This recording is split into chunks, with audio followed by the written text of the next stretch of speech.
Igbo Igbo. Ọtụtụ ọma ihe ọma mgbede ọma depending your time zone. Anyị adịkwa ka echi maka na echi adịghị agwụ agwụ ka nna agbago ọ bụ na isonyebe. What are you waiting for?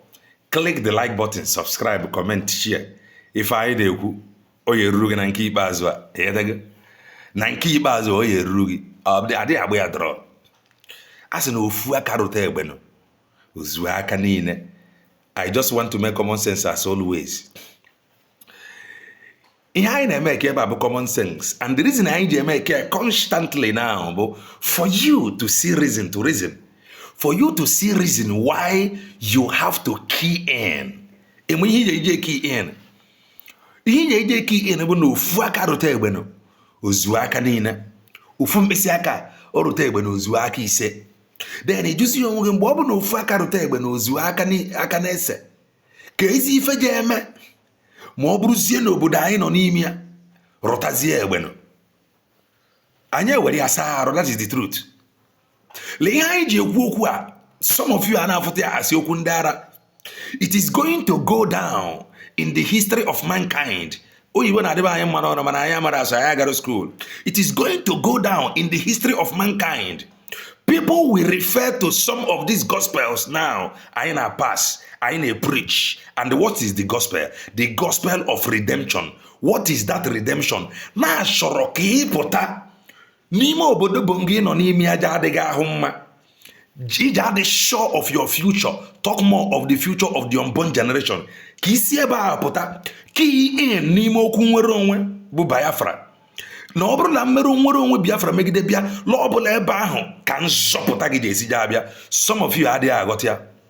It is going to go down in the history of mankind that in our own time, in our own generation, in our own dispensation, n'oge nke anyị abụ ugbu a, people will refer to this video that we came, we saw, and we speak out. We sound the warning.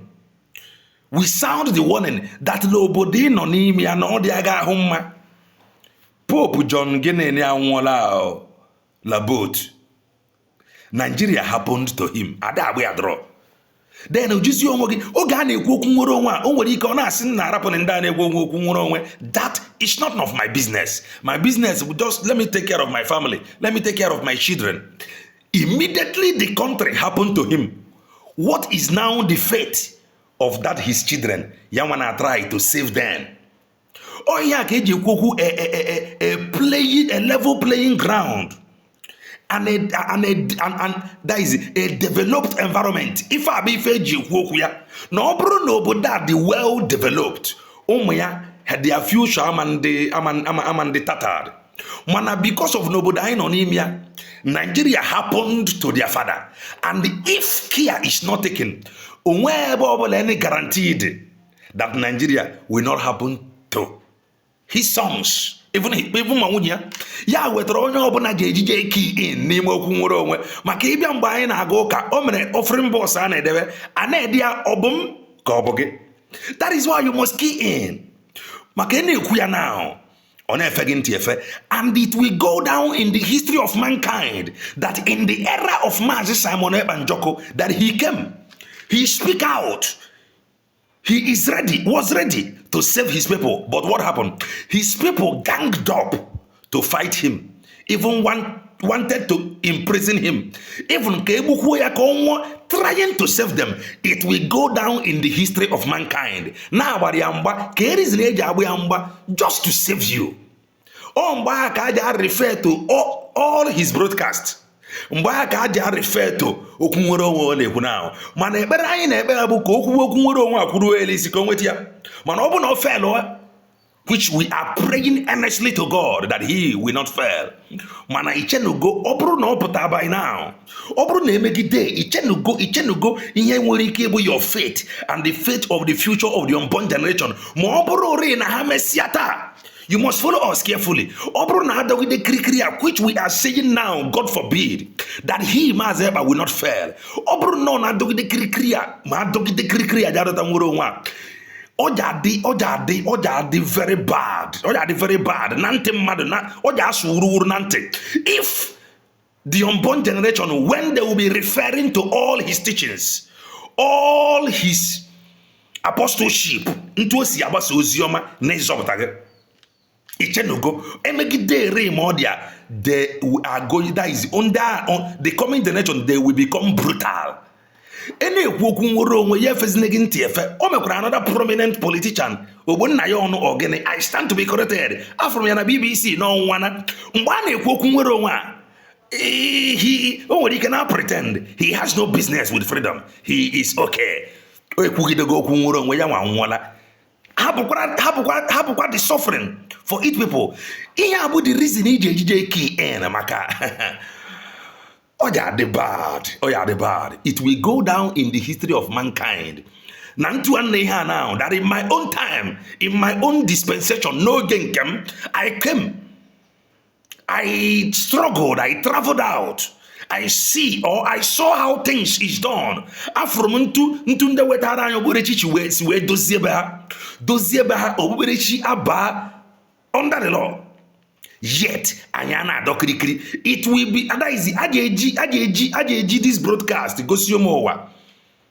Na in our own time we speak out. Yaki JK in onyo bad system for raya. Onwe bad system for rapia. That is the truth. Bad system can beat anybody hands down. In wiki be blame of mala bad system happened to one nine work in Kana art movie. Obru no boden nanimia. Iman no katamada banye. Ube pepe. Mobru no ube pepe. Iman banyo ube pepe. Onye la anya ana akwoku without life jacket. It's an abomination. Omamme. Mano mu yedi na abi yeje gosigi no bi ya ndi Igbo kwuru no ofu aka rute egbe na ozu aka niile. It will go down in the history of mankind. La anyị na-echiwo ni ya na set no obodo a na odeda anyị mma na ahụ. The reason bụ na onwe onye ofuru ha ya. I nwere ike na azọ your family now. If anything happened to you, I nwere ike say God forbid. If anything happened to you, can your family stand it? Can the environment be favorable for them? Ihe abu question ị ga-ajụ onwe gị. Mgbe ọ bụla ị megidere jụọ onwe gị this question, nweta the answer. Speed ka ị ga-eji ajọ ndị na-ekwu okwu nwere onwe, because ebe a ka ị ga-ebuild an environment jadi conducive for your offspring ndị nke rapụrụ nwụọ. Aja na-ekwu okwu nwere onwe. Some of you will be getting married, giving your children for marriage. Some of you will be making merry, na-eje night club, na-akụ, you gotta go, na-achụ ego, na-akụ. But it will go down in the history of mankind that in our own time we speak up. We called you, we called you. Give reason why you should join force with Indian Wezimba. Lay your joining force to fight those that is trying to save you. How are they in the history of man? The way you were banned na achọ nzọpụta gị mgba na social media. Mr. Ibu anwụọla aka ya kekeri before nwa atụbara ego tụsịa.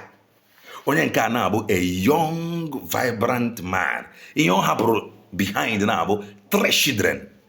Ke ihe ya abụ the fate of those 3 children. La this system now ya nọbara were nwa. System bụ na iruo na farms ebe a na-azụ ụmụ anụmanụ. They are well taken care of more than human being. It's an abomination.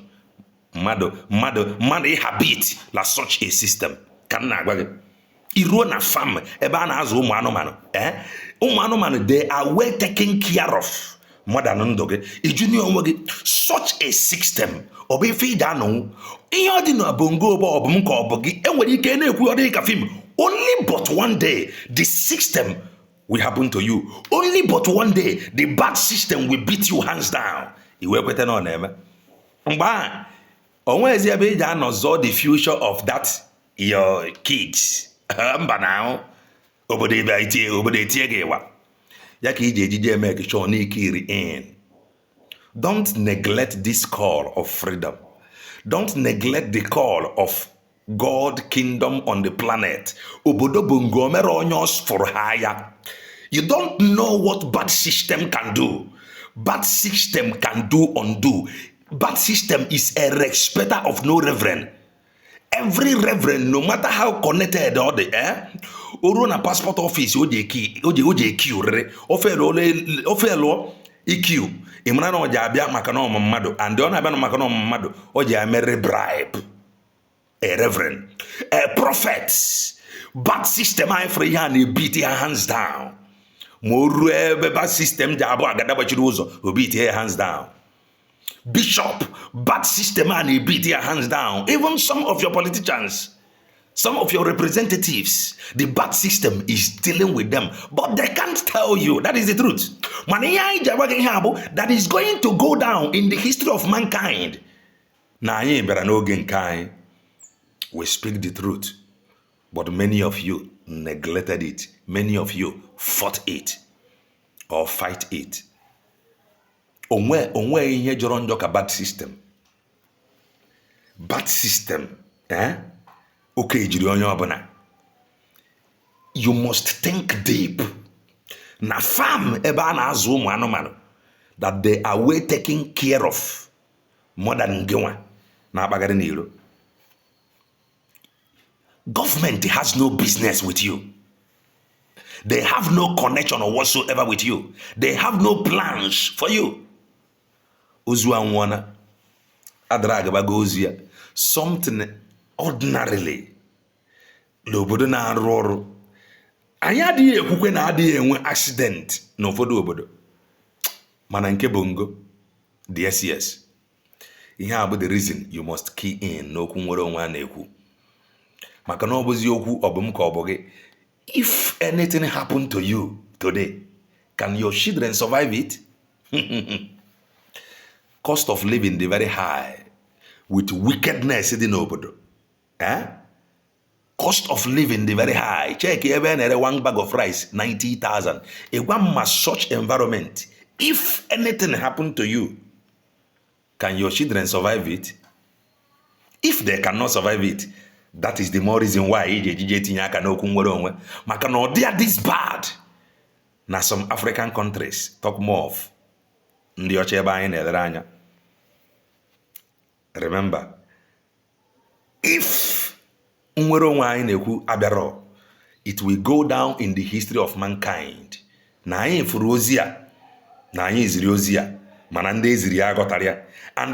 the generation they are going to be brutal, like they are going to spit fire from their mouth. That is the truth. They are going, that is happen to have you see that they brutal to the point you could see that is how brutal they will become if care is not taken. But I know that this kingdom of heaven may it come in our own dispensation. No gain that we may be a witness.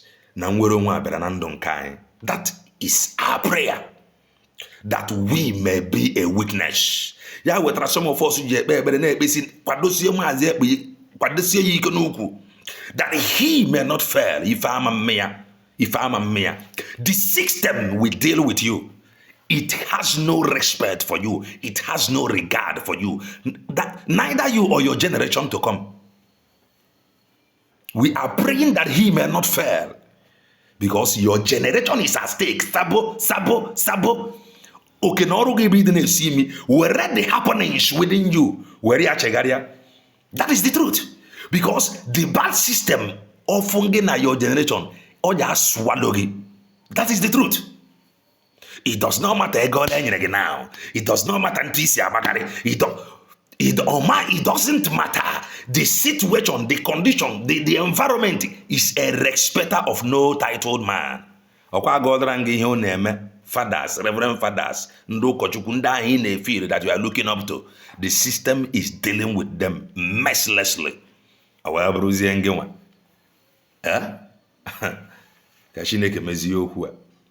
Reason to join force. Reason to pay attention. Reason to take instructions. Reason for you to reason. Your future is at stake. More brother things continue like this. Ki we join you okumoro onwe. Na heze chito ka biama. He said